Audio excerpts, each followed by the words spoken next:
Yes yes ఇప్పుడే అక్కడికి చేరుకున్నారు. మరి ఆయన వెళ్ళినంత వేగంగా పేపర్లు వెళ్తాయా? Something is going on their. అంటే అక్కడ లోపల వాదనలు జరుగుతున్న సందర్భంగానే ఈయన మూవ్ అయి ఉంటారు. ఎందుకంటే ఇప్పుడే మనకు అప్డేట్ వస్తుంది. ఇప్పుడే ఎంత 5:40 అరౌండ్ 5:40కి మాత్రమే అది అప్డేట్ వచ్చింది. 5:35 అట్లా. అంటే తీర్పు ఆ టైంలోనే రిలీజ్ అయింది కాబట్టి తీర్పు వచ్చాక కూడా పేపర్లు ప్రిపేర్ చేయడానికి కూడా కొంత హైకోర్టులో కూడా సమయం పడుతుంది. అది ఆ తీర్పు కాపీ ఇవ్వడానికి కూడా. కాబట్టి ప్రొసీజర్ అంతా చూసుకుంటే లోపు అయ్యే పరిస్థితి అయితే ప్రస్తుతం కనిపించట్లేదు. అయినా మనం చూడాలి 6 తర్వాత తీసుకునే అవకాశం, రిలీజ్ చేసే అవకాశం అయితే లేదు. ఏం జరుగుతుంది అనేది కొంచెం ఇంట్రెస్టింగ్ ఫ్యాక్టర్ గానే ఉంది. ఏం జరిగినా కూడా వర్మ గారు ఇప్పుడు మాట్లాడుతూ కూడా ఒక పాయింట్ రైస్ చేశారు. సామాన్య మనిషిగా అయితే కొంచెం టైం పట్టొచ్చు. వర్మ గారు అంటే జనరల్ గా అంటే కోర్టు ప్రొసీజర్ ప్రకారం ఇక్కడ అంటే కోర్టుకు సంబంధించిన వాళ్ళు 5:36 లోపల పోతే వాళ్ళు 6 దాటిన తర్వాత వాళ్ళు నెక్స్ట్ డే రిలీజ్ చేస్తారు. ఒకళ్ళు ఆర్డర్ కాపీ అందిన కానీ అక్కడ ఒక టప్పా ఉంటుంది. అక్కడ టప్పాలో అది వేయాల్సి వస్తుంది. డైరెక్ట్ గా జైలు అధికారులకు కానీ ఎవరికైనా ఇవ్వాల్సి ఉండదు. సో అక్కడ టప్పాలో వేసి వెళ్ళమంటారు కదా, ఆ టప్పా రేపు మార్నింగ్ తీసే అవకాశం ఉంటుంది. మార్నింగ్ రిలీజ్ అవుతారు. అది అంటే సామాన్యులకు జరిగేది. అంటే వర్మ గారు ఇక్కడ ఒక పాయింట్ ఏంటంటే ఇప్పుడు వచ్చింది కేవలం మధ్యంతర బెయిల్ హైకోర్టు ఇచ్చింది. రెగ్యులర్ బెయిల్ కోసం మళ్ళీ నాంపల్లి కోర్టుకు వెళ్ళమని కూడా చెప్పింది హైకోర్టు. దాన్ని ఎలా చూడాలి? అంటే నాంపల్లి కోర్టుకు సంబంధించి అంటే ఇది అంతా సెషన్స్ కోర్టుకు సంబంధించిన బెయిల్. సెషన్స్ కోర్టుకు సంబంధించింది కాబట్టి ఒక 2 రోజులు 3 రోజులు టైం పట్టే అవకాశం ఉంటుంది. సో ఇక్కడ ఆర్గ్యుమెంట్ పట్టడానికి 2 రోజులు 3 రోజులు టైం పడుతుంది. కాబట్టి ఈ రోజు జరిగేది ఆ మధ్యంతర ఉత్తర్వులు, ఆ ఉత్తర్వుల్లో క్లియర్ గా మెన్షన్ చేస్తారు.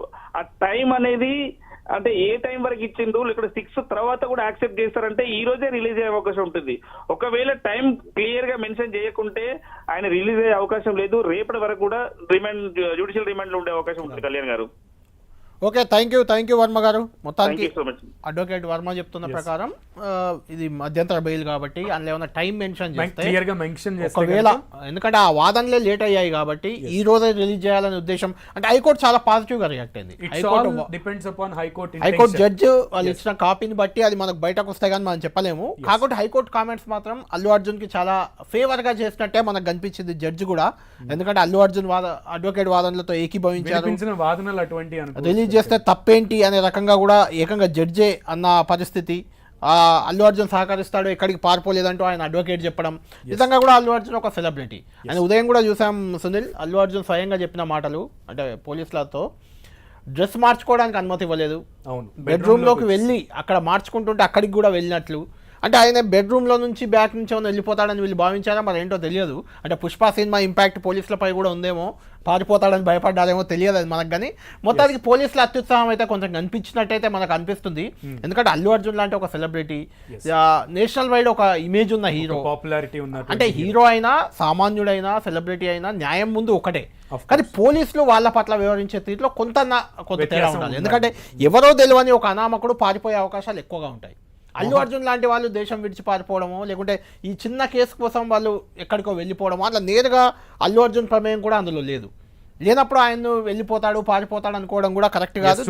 మనం అల్లు అర్జున్ సో అలా పిడికిల్ బిగిస్తూ విల్ డెఫినెట్లీ విన్, గెలుస్తా ఉన్నటువంటి ఒక కాన్ఫిడెన్స్ ఆయనలో ఉన్నటువంటి పరిస్థితి. అన్నిటికంటే మేజర్ వెళ్లే ముందు పరిస్థితి. అవును సునీల్, అన్నిటికంటే మేజర్ ఇంపార్టెంట్ ఏంటంటే ఆ మహిళ ఎవరైతే చనిపోయారో ఆ కుటుంబం, అంటే ఆమె భర్త స్వయంగా వచ్చి చెప్పారు కావాలంటే కేసు విత్డ్రా చేస్తా అని చెప్పారు. ఇమీడియట్ అల్లు అర్జున్ కూడా రియాక్ట్ అయ్యారు, 25 లక్షలు ప్రకటించారు. అఫ్ కోర్స్ ఖచ్చితంగా ఒక మహిళ చనిపోవడం దానికి కారణం ఎవరైనా తప్పే, దాన్ని మనం సానుభూతి చూపాల్సిందే. ఆ మహిళ ప్రాణానికి విలువ అనేది మనం కట్టలేం కూడా. కానీ ఇమీడియట్ రియాక్షన్ గా ఎంతో కొంత అల్లు అర్జున్ రియాక్ట్ అయ్యాడు. ఆ మహిళ భర్త కూడా అల్లు అర్జున్ పై సానుభూతిగా, అల్లు అర్జున్ పట్ల సానుకూలంగా ఉన్నాడు. ఆయన అల్లు అర్జున్ వల్ల ఇది జరిగింది అని ఆయన కూడా అనుకోవట్లేదు. కాబట్టి కొంత ఈ విషయంలో పోలీసులే కొంత ఓవర్ ఎక్సైట్మెంట్ అయినట్టు మనకు కనిపిస్తుంది. అంటే మండే రోజు హైకోర్టులో ఆయన వేసిన క్వాష్ పిటిషన్ కూడా పెండింగ్ లో ఉంది విచారణ. మనం రీల్ లో షెకావత్ ఇంపాక్ట్ రియల్ లో పోలీసుల మీద ఉన్న పడింది అనుకో. షెకావత్ అరెస్ట్ చేయలేదు, మేము చేసామని చెప్పుకోవాలనుకున్నారేమో పోలీసులు, మరి అది తెలియదు. అంతకంటే మేము గొప్ప వాళ్ళం తెలంగాణ పోలీసులం అని చెప్పే ప్రయత్నం ఏమో. ఏదేమైనా మొత్తానికి పోలీసుల అత్యుత్సాహంపై అల్లు అర్జున్ లాంటి ఒక హీరో కామెంట్ చేయడం, అది సినిమా ఇండస్ట్రీకి కొంత ఇబ్బందికర అంశమే. నాని ఇలాంటి వాళ్ళు కూడా రియాక్ట్ అయ్యారు. ఇది కరెక్ట్ కాదు, ఆయన ఎక్కడికి పారిపోయే వాళ్ళు కాదు, ఈ ఈవెన్ అరెస్ట్ ఏదో ఎలిగేషన్స్ ఉన్నాయి, ఏవో ఇది ఉన్నాయి, లేదంటే వీళ్ళిద్దరి మధ్య చాలా వైషమ్యాలు ఉన్నాయి, విరోధాలు ఉన్నాయి అని అనుకున్న రెండవ పరిస్థితి సునీల్ చిరంజీవి నాగబాబు కూడా వెంటనే ఇంటికి వెళ్ళడం జరిగింది. వెళ్తారు వాళ్ళంతా. ఈ సినిమా ఇండస్ట్రీ అంతా ఒకటే ఓవరాల్ గా కంపేర్ చేసినప్పుడు ఒకటి. రెండోది అల్లు అర్జున్ వివాదాస్పదుడు కాదు మొదటి నుంచి కూడా. మెయిన్ గా అంటే కొంతమంది వివాదాల్లో ఉంటారు, లేకుంటే ఇంకెక్కడో డ్రగ్స్ కేసులో దొరికిన వాళ్ళు ఉంటారు, ఇంకేదో అలా కాదు అల్లు అర్జున్. ఆయన చాలా ఫేర్ గా తన కెరియర్ ని బిల్డ్ చేసుకున్న వ్యక్తి. అల్లు అరవింద్కి ఒక మంచి క్రెడిబిలిటీ ఉన్న వ్యక్తి ఆయన కూడా. కాబట్టి ఆ విషయంలో కొంత అత్యుత్సాహం పోలీసులది అయితే వ్యక్తమవుతుంది, కనబడుతుంది. అల్లు అర్జున్ ఫ్యాన్స్ కూడా ఈ రోజు మొత్తం హైదరాబాద్ లో ధర్నాలు చేస్తున్నారు వాళ్ళు. కాబట్టి అది కొంత ప్రభుత్వానికి మాత్రం కొంత చెడ్డ పేరు వచ్చే అవకాశం ఇది కనిపిస్తుంది చూడాలి ఈ విషయంలో. ఇక నాంపల్లి కోర్టు వద్ద ఉన్నటువంటి పరిస్థితిని తెలుసుకుందాం. అక్కడ మా ప్రతినిధి కొండలు ఉన్నారు. సో హైకోర్టు మధ్యంతర బెయిల్ ఉత్తర్వులు ఇచ్చిన క్రమంలో నాంపల్లి కోర్టు వద్ద జరుగుతున్నటువంటి పరిణామాలు ఏంటి, వాటి విషయాలు